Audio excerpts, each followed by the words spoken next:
Welcome to the Volare Report. I am Donatella, your host, and I will be covering general news, information, politics, and whatever is out there that needs our immediate attention. Nowadays, the presidential election is in everyone's mind. Just look at the explosive stream of comments in Facebook, Twitter, the blog. So to discuss this further and get a general perspective on this election deal, I would like to welcome you to our special segment called All Sides Considered. You know, people want to make up their minds and see who they're going to vote for in this election. Is it going to be President Obama, Governor Romney? But I think that these debates, in some strange way, are going to help us see the big picture when it comes to voting. Well, let's see. Let's discuss the first debate, for example. There is no question that Governor Romney won this debate. The newspapers and the TV shows were wondering what happened to President Obama. Was he present at his own debate? Was he really there? Well, what happened?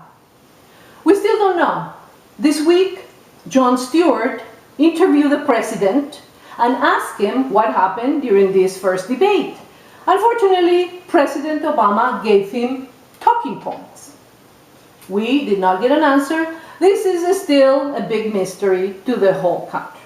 Well, but there is always light at the end of the tunnel, and there comes the second debate. Oh yes, and guess what? This time the president did show up to his debate.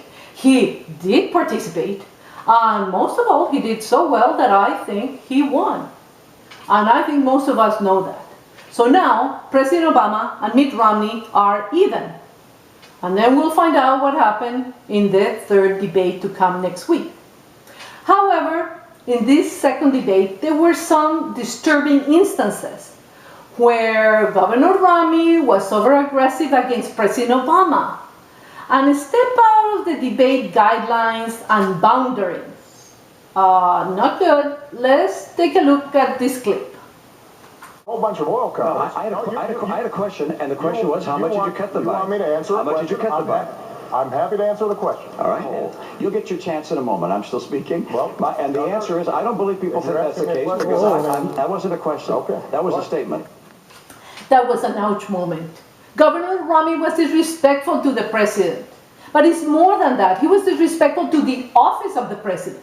Regardless of whether he likes the president or he doesn't, he should at least respect the office. I think that an apology would be nice to have.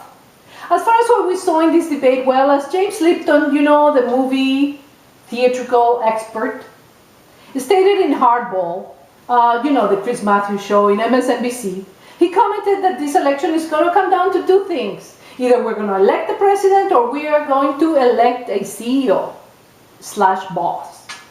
I was thinking, if we elect the president, I guess we're going to be treated like citizens. But if we elect a boss, we're going to be treated like, what, employees? And if he doesn't like us, we're going to be fired and then maybe outsourced to China? I'm not sure, but you never know. Now I would like to check some facts against some of the things that were said that were not true in this debate. One part of the debate got women really upset. It was when Governor Romney said that he approached women's group to employ them when he was a governor. But let's take a look at this clip. And so we took a concerted effort to go out and find women who had backgrounds that could be qualified to become members of our cabinet. I went to a number of women's groups and said, can you help us find folks? And they brought us whole binders full of women. Well, this deserves a major correction here. No, he did not approach women's groups or was concerned about having a list of women to hire. The fact is that a group of women approached him in Massachusetts when he was a candidate. And they talked to him about hiring women if he was ever elected governor. So when he was elected governor, these women gave him a binder full of professional women's resumes. And that's how it happened. But, you know, this whole interesting thing and issues about Governor Romney is the way he talks behind closed doors and sometimes in the public arena. about the citizens of the United States. It's as if he was not from this planet, as he just got here and discovered poor people, sick people, working women. All I have to say is Earth to Mitt Romney here. Well, this brings to a close the Volare Report. Until next week, we have a great debate, and the last one too, and we will be discussing that. Again, this is Donatella, and we will see you next time. Goodbye, darlings.